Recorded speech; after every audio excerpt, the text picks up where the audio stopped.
Ephesians chapter 1, first of all, let's look at the right hand of the Father and what happens there, what goes on there, what makes it to be a special thing. I said this is the next stage to the resurrection.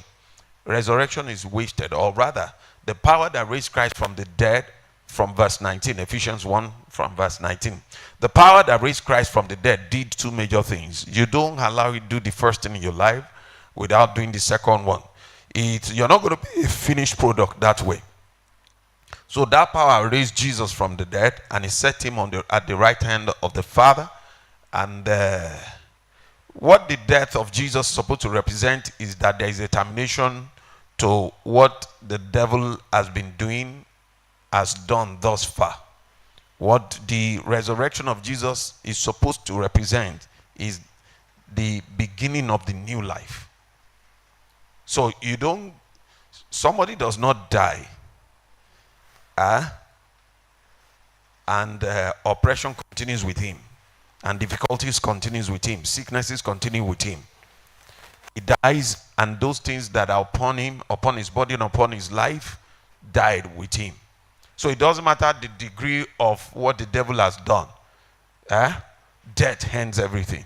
That's the reason you see that when people are suicidal, one of the things that the spirit of suicide suggests to them is end it.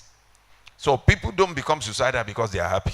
People become suicidal because they feel that there is a burden upon them and upon their life that they cannot handle on their own. So the devil brings a suggestion of suicide. If you die, everything will end. So truly, there is an element of truth there that death ends something. But then there is another dimension to death. Death does not end a human life. Do you get it? It only gives a possibility and an opportunity to go and continue to live the life elsewhere, either in hell or in heaven. Are you following me? Once a man dies physically, his life continues either in hell or in heaven.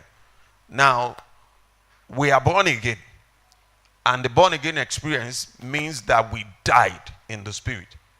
And so if death means a termination to something, then there must be a termination to some things in our life. Now, so the resurrection now suggests where we continue living our lives. Turn your Bibles to Luke chapter 16. Let me show you some. Luke chapter 16, the Bible tells us the story of the rich man and Lazarus here. No, not a parable, a story. You understand? Suggestive of the reality of the afterlife of everybody. Do you understand me? A design of what happens to man when he dies. Luke chapter 16, let's start from verse 19, I guess. There was a certain rich man which was clothed in purple and fine linen, and fared sumptuously every day. Next verse. And there was a certain beggar named Lazarus, which was laid at his gate, full of sores, and desiring to be fed with the crumbs which fell from the rich man's table. Moreover, the dogs came and licked his sores. And it came to pass, when the beggar died, so you see something. When the beggar died, and was carried by the angels into Abraham's bosom. So that was where he continued his life after death. Now the next one, he says, and the rich man also died and was buried. The two of them went through burial.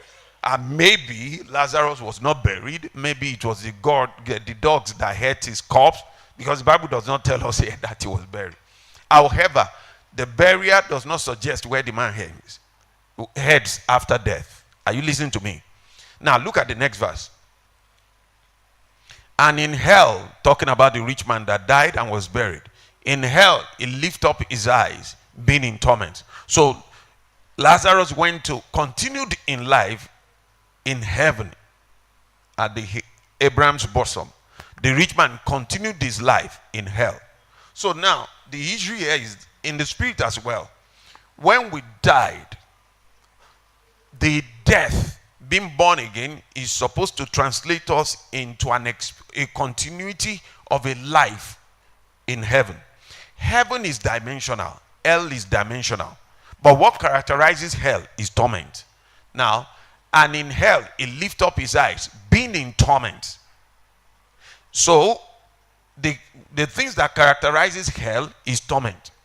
So if a man is born again and is going through torment, then he probably has not continued his life where he should continue it.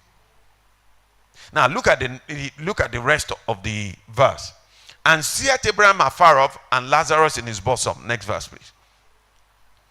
And he cried and said, Father Abraham, have mercy on me, and send Lazarus. Go back too fast. And send Lazarus, that he may dip the tip of his finger in water and cool my tongue, for I am tormented in this flame. Next verse. And Abraham said, Son, remember that thou in thy lifetime receivest thy good things, and likewise Lazarus evil things. But now he is comforted, and thou art tormented. So you see the characteristics of the two places that people can end. So in heaven there will be comfort. In hell there will be torment. Are you listening to me?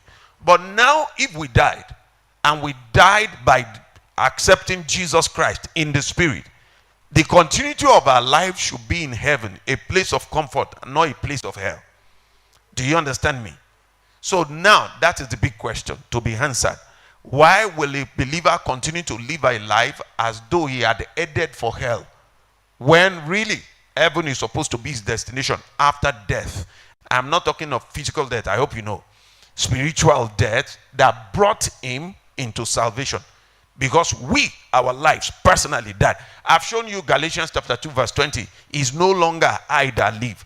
That my own personal life, listen to me, can never command anything comfortable. Do you understand? I have more than enough debts to pay that I cannot pay. And the devil has the right to torment my life. But now, a substitution was made. It's no longer I that live,